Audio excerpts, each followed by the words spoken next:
because of my banger. What a journey it has been. And when I started to think about it, I just thought, blimey. It was in a place called Fran Barnet, which is in North London. It was a little tiny amateur theatre group, and they were called the Incognitos. Now, a lot of you won't know even what that word means. It means sort of like the unknown, which it basically was.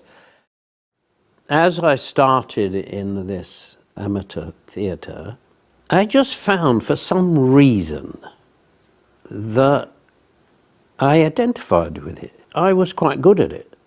I enjoyed it. I enjoyed trying to create these people that didn't exist. When you go back to the beginning, I found it difficult to believe that I would ever be able to achieve anything as an actor, a professional actor. I shied away from it for a long time because I never thought I was good enough, right? Eventually, it took me over. There were so many times during the course of my career that had it not been for that, that wouldn't have happened. And if that didn't happen, that wouldn't have done. Or if I had taken that course or that job or that journey, that wouldn't have happened and that wouldn't have happened. So my journey through my career was one of strange quirks of fate. When we did the first series of Fools and Horses, you'd got Nick Lyndhurst and, as it was then, bless him, Leonard Pearce. And we formed a bond, as we did with all of the other characters, Boise, Trigger, Denzel, Marlene, Raquel, you name them all. It became a family. There was a wheeler dealer, very clever, upstairs, down there for dancing, and the next minute he was as thick as two short planks, but there you go. After one of the shows, John Sullivan and I were talking, as we did, we were great mates. He knew that I was an electrician. Funny enough, he said my father had a run-in with some electrical work, and the bloke in this big house, they were decorating the house, as I seem to remember, said that, did he know anyone who could clean chandeliers because they were getting quite dirty and they were very expensive. And John's father said, yeah, we do that. Yes, God, we do it. Yeah, we do anything. We are, in fact, specialists of that nature.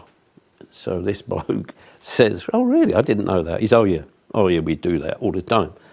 So John was telling me this story. He said that they did all this, went upstairs, lifted the floorboards, undid the bolt, and they're downstairs ready to hold it. He said, and the one behind them dropped out of the sky. And I said to John, I fell him out, and I said, John, you've got to write that. With Darling Buds, when I first read the book, when I was offered the part, I think it's fair enough to say that I said to my agent at the time, well, this will either be a huge success or it will be a huge flop. And she said, why? And I said, because there's nothing in it. I think part of its appeal was that so many people identified with, wouldn't it be nice if we were all like that?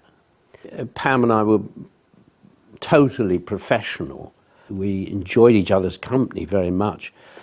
And we found it easy to play anything that was asked of us because we respected each other. All of the characters in Darling Buds and all of the characters that I've played and the people that have played opposite, I can say, except one or two people maybe, have been great to work with.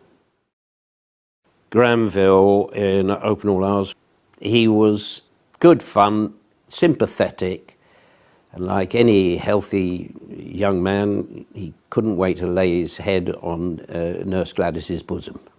By understanding that relationship and understanding how put upon he was, then that is what I invested in the character.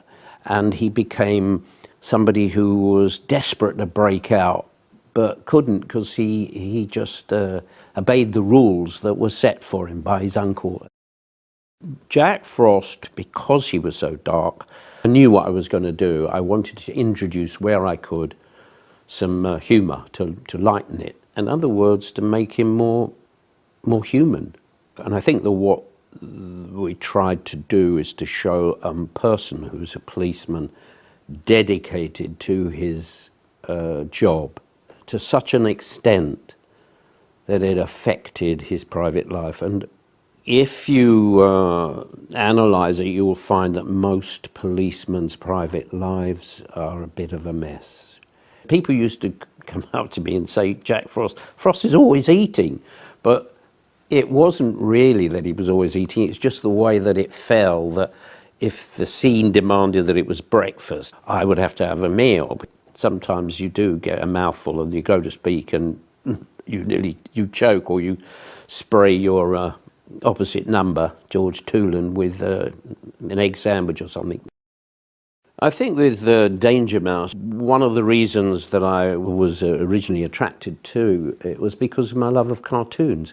And that came from the fact that when I was a young lad, my mother used to take me to the pictures, usually Disney cartoons, and they were the big favourites of mine. So when I got this opportunity to go and audition for a cartoon character, I just couldn't wait. Terry knew exactly his role as Penfold. Do we, DM? When? And I knew exactly my role as Danger Mouse. Good grief, Penfold. Whatever challenges there are in life, you should try and have a go, because it doesn't matter if you fail, because you can always say, whatever that is, you can always say, well, I had a go, and I wasn't good enough. I was prepared to do that. I really was. But fortune made other decisions for me. My wife and child and my brother and sister and friends that I've got helped me to not get carried away with success. So I'm kept my feet are very much on the ground. It's nice that I brought a lot of pleasure to people, because that's the most important thing, because that is what I sort of did it for in the first place, really.